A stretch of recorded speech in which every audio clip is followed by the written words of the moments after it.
pembelajaran, yaitu yang pertama mengidentifikasi siswa agar mengetahui fungsi organ tubuh yang berkaitan dengan sistem gerak. Salah satunya yaitu contohnya otot, sendi, seperti itu Bu. Oke, baik. Berarti pada saat observasi Bu Ayu mengambil mata pelajaran IPAS ya? Iya, siap. Oke. Nah, di situ Bu Ayu saya sudah membaca modul ajar yang telah Bu Ayu buat. Nah, kira-kira area yang ingin Bu Ayu kembangkan pada saat observasi itu apa? Yang akan saya kembangkan itu ada dua segi ya Bu. Yang pertama dari segi materi, yang akan saya kembangkan adalah bagaimana siswa mengetahui tentang macam-macam sendi yang ada di organ tubuh kita dan fungsinya, dan begitu pula dengan otot.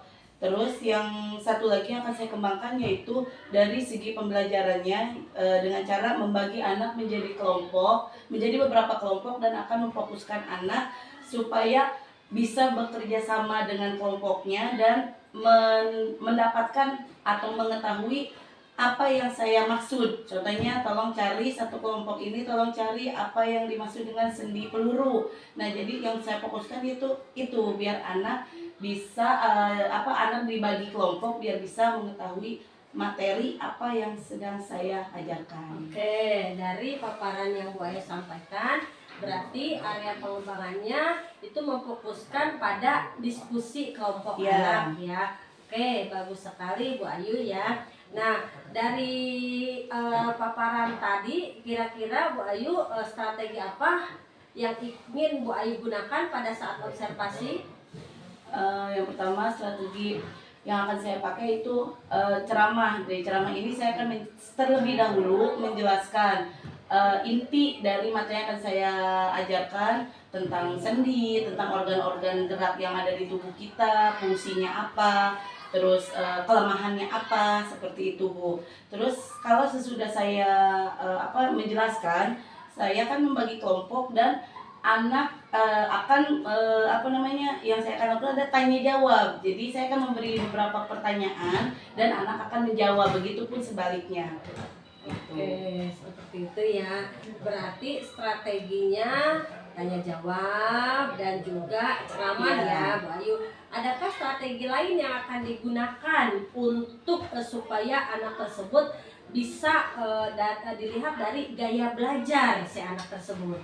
Ada Bu, contohnya sebelum itu saya akan membagi anak-anak itu kan ada 3 ya Bu, ada yang visual, audio visual, sama kinestetik. Jadi yang saya akan bagi itu agar kenapa saya membagi itu, biar pembelajaran yang saya ajarkan hari ini itu berdiferensiasi. Oke, bagus sekali ya.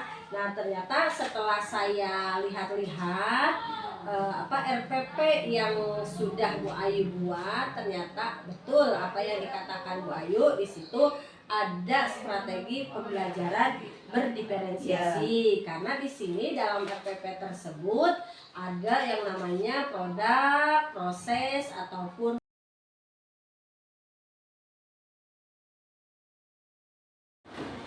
Assalamualaikum warahmatullahi wabarakatuh. Waalaikumsalam warahmatullahi wabarakatuh. Ya, coba ya. Sebelum kita memulai ke materi, di sini Ibu pengen kalian sebelum itu Ibu mau mengabsen dulu pertama. Tapi sebelum absen, Ibu mau nanya, bagaimana kabarnya hari ini? Baik. Kurang semangat. Bagaimana kabarnya hari ini? Baik. Alhamdulillah. Jadi sebelum kita mengabsen, sebelum Ibu mengabsen, di sini Ibu mau menanyakan kabar ya. Tadi alhamdulillah kabar kalian semuanya sudah baik. Sebelum itu Ibu mau nanya, hari ini ada yang tidak masuk? Kenapa? Siapa? Mungkin dia sakit ya, nanti Ibu belum cek izinnya. Ya sebelum itu, sebelum kita berdoa, coba pimpin dulu doanya, Repan. Doa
materi, Ibu mau nanya materi yang kemarin, apakah ada yang masih belum paham? Oke.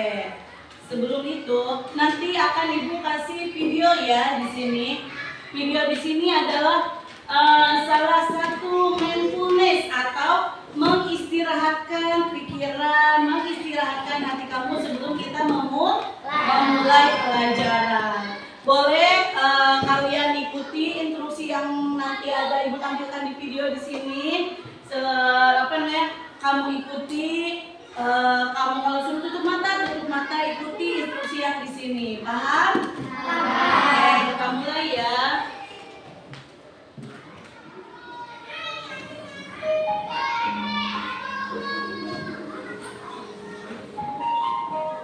Mari kita stop sejenak dari kegiatan apapun yang dilakukan saat ini. Ikuti instruksinya. Hari ini.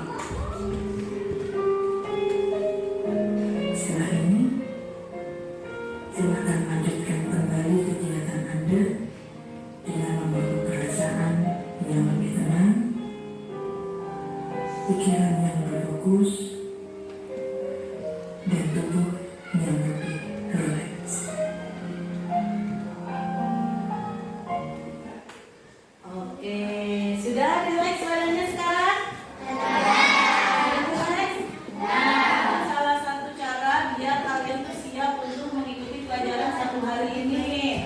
Jadi biar kalian tuh yang tadinya habis capek mungkin lari dari rumah ke sini, terus kamu relaksasi, badannya sudah relax, otaknya sudah fresh, berarti kita sudah siap ya. Satu lagi ya sebelum biar kalian lebih semangat lagi. Sebelum kita memulai pelajaran, coba kita akan melakukan ice breaking terlebih dahulu biar kalian makin semangat. Ikutin ya. Semuanya berdiri. Ayo semuanya berdiri.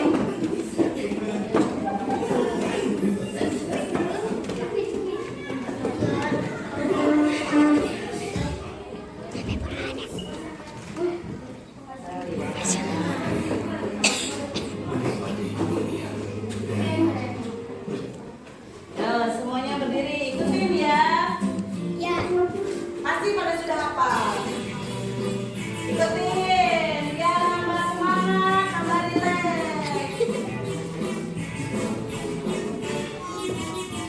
Tangan diputar-putar, tangan diputar-putar, pegang matamu. Tangan diputar-putar, pegang lutut. Digoyang-goyang, digoyang-goyang, digoyang-goyang. Udah, kita tanpa musik coba ya, biar lebih semangat. Coba 1, 2, 3. Tangan diputar-putar, pegang putar.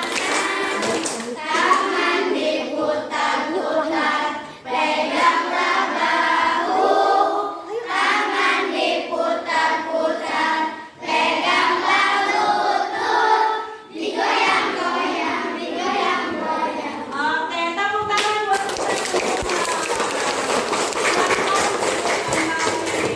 terima kasih anak-anak hebat. Selanjutnya di sini sebelum Ibu akan menjelaskan dulu ya. Hari ini kita akan belajar tentang IPA, bukan tentang materi IPA. Ibu akan menjelaskan tentang materi IPA sebelum nanti Ibu tampilkan rangkuman materinya, dan sebelum itu nanti akan Ibu bagi kelompok. Satu kelas ini dibagi menjadi beberapa kelompok. Ibu akan menjelaskan hari ini kita akan belajar tentang mata pelajaran IPAS. Sebelum itu siapa yang tahu kepanjangan dari IPAS? Ilmu dan sosial. Terus hari ini materi yang akan Ibu jelaskan, yang akan Ibu bahas yaitu tentang mengenali bagaimana tubuh bergerak dan berbagai jenis sendi.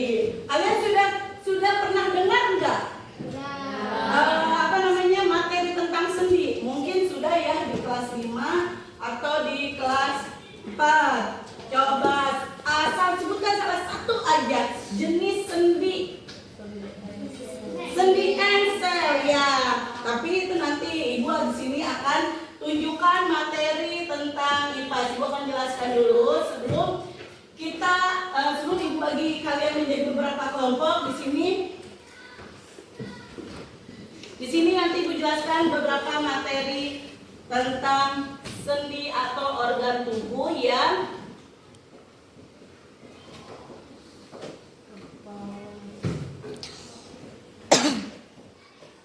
nah, di sini lihat, di sini ada kita akan belajar tentang tubuh bergerak dan fungsi sendi. Yang pertama yaitu di sini penjelasan tentang rangka, sendi, otot, dan saraf. Coba di sini siapa yang tahu tulang seperti apa bentuknya? Ayo, tangan kita ada tulangnya enggak? Ada. Kaki kita ada tulangnya? Ada. Badan kita semua ada tulangnya? Ada. Nah, di sini pengertian tulang yaitu bagian tubuh yang sangat keras yang berfungsi melindungi organ-organ penting dalam tubuh. Di sini ada nih gambarnya. Nih, kepala kita ada tulangnya enggak? Ada. Namanya tulang apa sih? Tengkorak. Nih, leher kita ada tulangnya enggak? Ada. Tangan kita ada tulangnya enggak? Ada. Coba bayangkan, kalau badan kita tidak ada tulangnya, apakah kita bisa berdiri? Tidak. Apakah kita bisa berjalan? Tidak. Jadi fungsi tulang itu sangat penting. Kalau badan kita tidak ada tulangnya, dijamin mungkin kita jangankan buat jalan hidup pun entah ya. Oke. Yang kedua, rangka. Rangka itu adalah kumpulan dari tulang. Nih, ini rangka. Di badan kita ini kumpulan tulang dari kepala sampai kaki ini disebut dengan rangka. Fungsinya, coba. 1, memberikan bentuk pada tubuh manusia dan membantu untuk berdiri tegak. Bayangkan kalau kaki kita saja tulangnya retak, bisa berdiri tidak? Tidak. Itu fungsi utama untuk tulang. Kalau kaki kita saja tulangnya retak, bisa berdiri tidak? Tidak. Itu fungsi utama untuk tulang. Yang kedua, fungsinya apa? Yang kedua fungsinya apa? Tempat melekatnya otot-otot pergerakan tubuh. Di tulang-tulang kita ini ada katanya disebutkan tempat melekatnya otot-otot pergerakan tubuh. Di tulang-tulang kita ini bukan hanya tulang sama daging, tetapi ada otot. Otot itu bukan berarti yang kalau kamu suka olahraga ototnya pada gede-gede. Enggak, badan kita walaupun kita belum, kalian khususnya laki-laki belum terbentuk ototnya, tapi di badan kita itu sudah ada otot, karena otot juga fungsinya sangat penting untuk tubuh kita. Yang ketiga, melindungi organ-organ lunak di dalam tubuh. Contohnya nih, di perut, di paru-paru. Kalau kita dada kita tidak ada tulangnya. Kalau kita kebentur langsung kena paru-paru, pasti itu akan berakibat fatal gitu. Materi selanjutnya,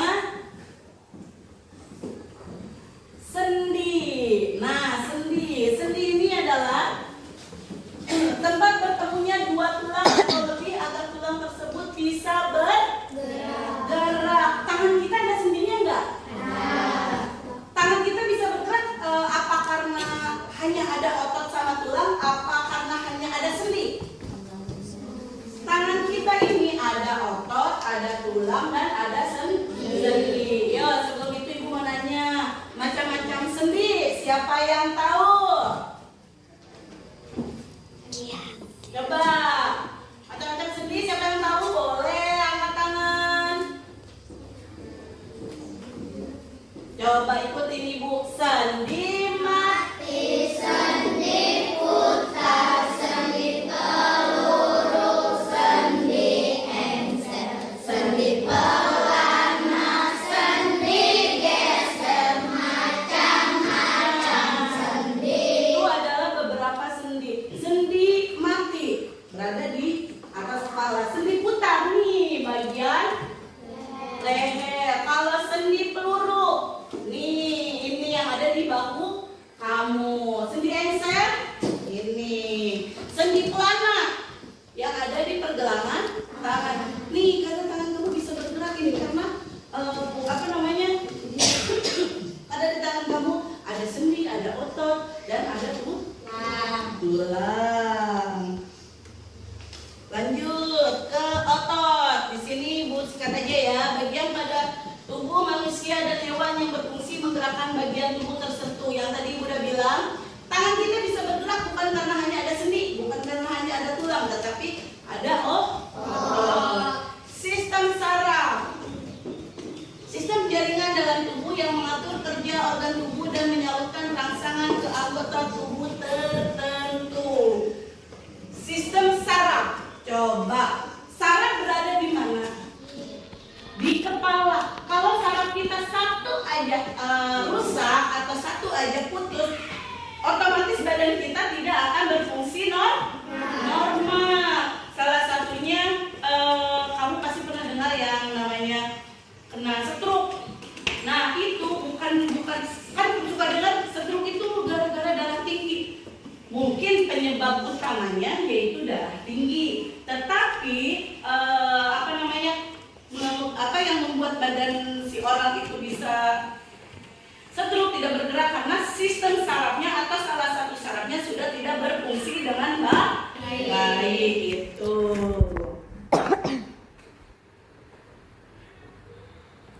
Oke, lanjut. Sebelum Ibu masuk otot, coba Ibu minta kalian dibagi satu kelompok, yaitu boleh 6 orang. Yuk, silakan kalian bikin kelompok 6 orang atau 4 orang. Silakan bikin kelompok dulu. Sebelum Ibu memberikan tugas untuk kalian, ayo silakan bikin kelompok. Ayo silakan bikin kelompok dulu. Sebelum Ibu masuk ke materi selanjutnya, Ibu minta kalian bikin kelompok terlebih dahulu. Ya boleh 4 ataupun saya kurang atau saya nggak ada temen. Kita sama siapa? Bikin 4, 5, satu kelompok. Kita jadi emang biar. Kita sama siapa? Iya, aku kagak Ayo bikin kelompok dulu. nggak tahu. Aku nggak diajak. Iya, sini. Sini Mutia. Bikin aja.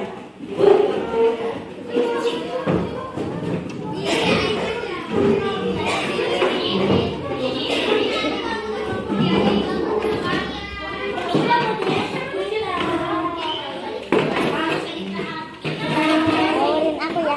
Oke, sudah. Ayo.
lagi. Sekarang sebelum itu, Ibu mau nanya, dari materi hari ini, apa yang kalian tidak pahami?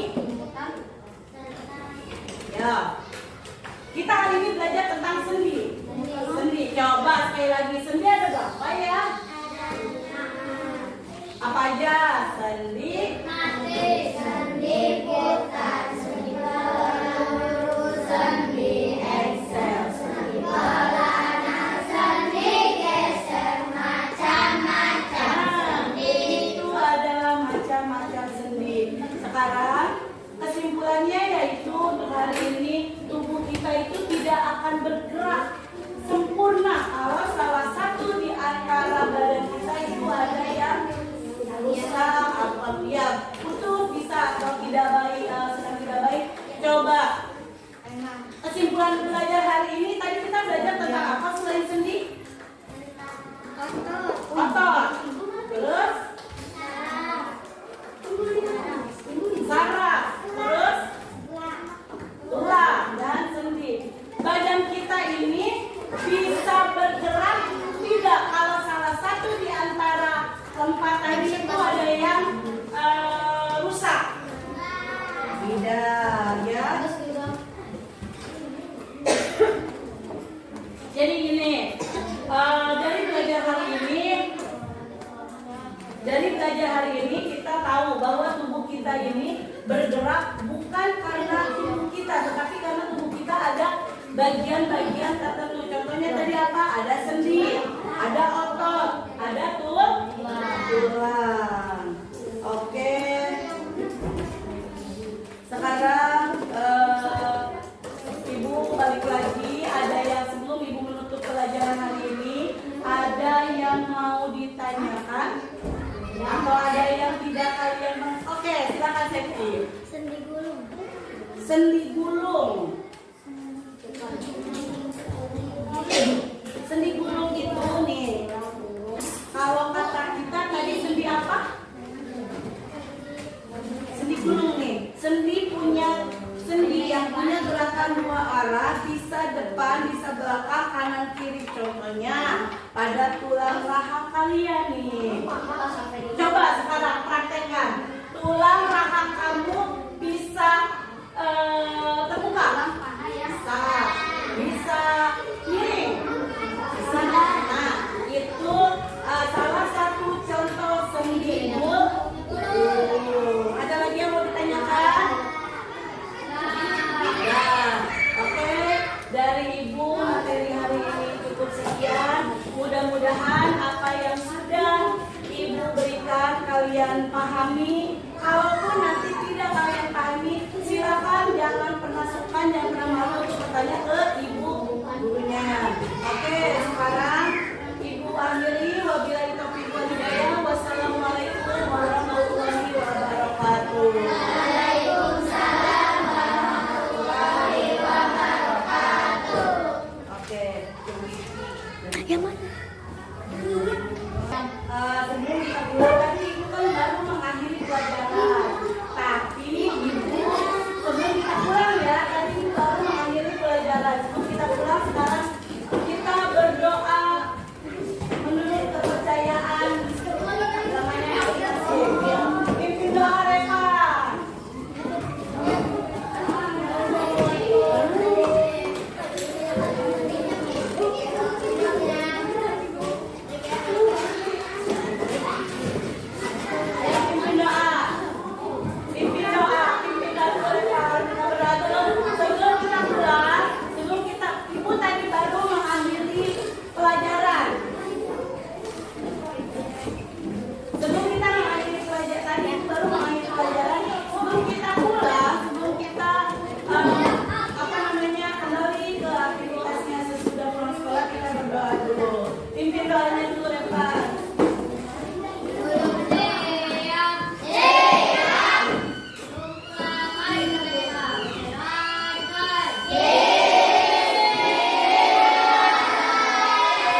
Assalamualaikum warahmatullahi wabarakatuh. Nama saya Siti Rostiana, CGP Angkatan 10 Kabupaten Tangerang, Kecamatan Tigaraksa.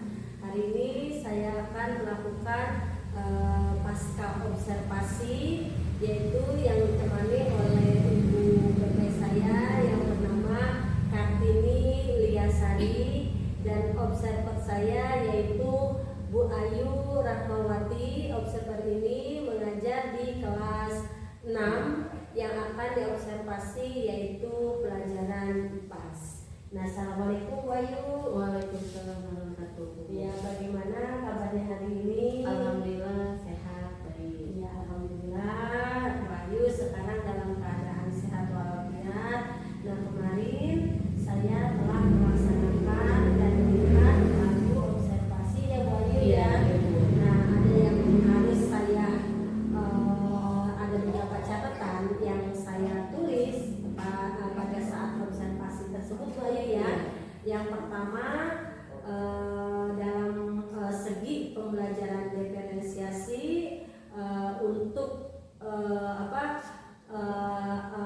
untuk kinestetiknya dan juga prosesnya belum begitu muncul Bu Ayu ya. Dan juga untuk KSE yang diajarkan terhadap murid itu belum begitu maksimal. Dan satu hal lagi, banyak ada beberapa anak yang menurut saya ya belum begitu mengikuti proses pembelajaran yang telah Bu Ayu laksanakan. Nah Bu Ayu, kira-kira apa yang saya lihat, apa yang saya observer terhadap Bu Ayu itu kira-kira menurut Bu Ayu bagaimana? Menurut saya yang telah Ibu utarakan tadi tentang hasil observer itu emang betul Bu, keadaan di kelas, khususnya di kelas saya di kelas 6 itu anak-anak itu masih ada, walaupun tidak semua, tapi ada beberapa anak yang satu belum paham belum paham materi yang saya ajarkan itu. Terus kedua, dan anaknya itu mungkin itu baik lagi, jadi anaknya itu saya belum bisa membagi ke anak yang kinestetik, auditorik. Jadi anak yang harusnya kinestetik dia malah maksudnya ke visual. Jadinya mungkin dari situ anakku ada yang udah paham atau mungkin ada yang belum paham. Jadi saya seperti itu Bu. Oke. Nah, untuk KSE-nya bagaimana tuh Bu Ayu? Ada kemarin saya lihat Bu Ayu agak sedikit tersulut emosi ya. Nah, upaya Bu Ayu untuk menurut saya itu yang pengamatan saya. Menurut Bu Ayu bagaimana tuh hasil pengamatan saya tersebut? Menurut saya pengamatan Ibu ya emang begitu Bu. Soalnya mungkin saya juga belum bisa mengontrol emosi saya di dalam kelas, masih terbawa emosi karena saya belum mampu, mungkin saya belum mampu buat mengontrol emosi saya. Jadinya kalau ada anak saya bertanya tapi anak itu diam, otomatis saya karena saya belum bisa mengontrol emosi, otomatis saya kesulut. Jadinya kenapa kamu diam aja, mungkin begitu. Nah, kira-kira upaya Bu Ayu supaya tidak tersulut emosi bagaimana, dan upaya Bu Ayu supaya pembelajaran diferensiasi yang berpusat pada anak dilaksanakan dengan baik itu bagaimana? Menurut saya yang pertama saya harus refleksi lagi diri saya harus lebih bisa memanage emosi saya. Terus yang keduanya saya harus bisa paham dalam keadaan anak itu, karena kan dalam satu kelas itu anak beda-beda situasi, mungkin suasana hati atau mungkin dia lagi nggak mood atau apa, saya harus lebih paham ke situ. Terus yang pembelajaran diferensiasi itu menurut saya untuk yang maksudnya yang Ibu tadi udah Ibu udah ucapin itu udah bilang agak kurang Bu. Kalau menurut sayangnya yang agak kurang karena saya belum bisa mengkondisikan anak dengan baik. Nah, supaya Bu Ayu bisa mengkondisikan dengan baik itu bagaimana? Cara mengkondisikan dengan baik itu saya harus bisa paham, saya harus bisa, intinya yang pertama itu saya harus bisa paham situasi anak, perasaan anak itu yang saya harus pahamin dulu. Sudah itu saya harus cari cara mengajar saya yang bisa masuk ke anak. Kadang anak yang suka mendengar, atau ada anak yang lebih suka menunjuk ke depan, atau saya mampu ini, saya tahu ini, saya mengisi itu, seperti itu Bu. Oke, untuk supaya Bu Ayu tahu ini visual, ini estetik, ini auditori, langkah Bu Ayu itu untuk mengetahui tersebut bagaimana? Langkah saya yang pertama, saya harus mengklasifikasi anak-anak itu dengan cara melihat hasil dari raport yang pertama. Terus saya harus lebih banyak sharing sama guru-guru yang sesudahnya. Terus saya harus melakukan asesmen awal pembelajaran. Oke, bagus sekali rencana Bu Ayu ya. Nah, ada beberapa hal setelah observasi yang telah saya lihat, di situ kan udah Bu Ayu sudah bagus lah, tapi masih ada kekurangannya Bu Ayu ya. Nah, saya lihat ya di situ kira-kira rate-nya berapa sih Bu Ayu untuk meningkatkan supaya murid itu sesuai dengan keinginan Bu Ayu? Apakah dari 50 sampai ke 60, apa 70 sampai ke 80? Nah, upaya untuk meningkatkan itu kira-kira Bu Ayu ingin memposisikan anak di rate berapa? Saya akan memposisikan anak di rate, kalau sampai rate 80, saya sendiri pun yang sudah mengajar takutnya nanti tidak nyampe ya Bu. Jadi saya ngambil di rate ke 70. Karena saya melihat kondisi, terus situasi di dalam kelasnya, terus cara proses belajarnya itu Bu. Oke, nah untuk meningkatkan supaya menjadi 70, strategi apa sih yang harus Bu Ayu laksanakan? Strategi saya yang akan saya lakukan itu contohnya dari segi pembelajaran ya Bu ya. Pertama, saya akan mengajak anak itu melihat apa ya Bu, jadi kayak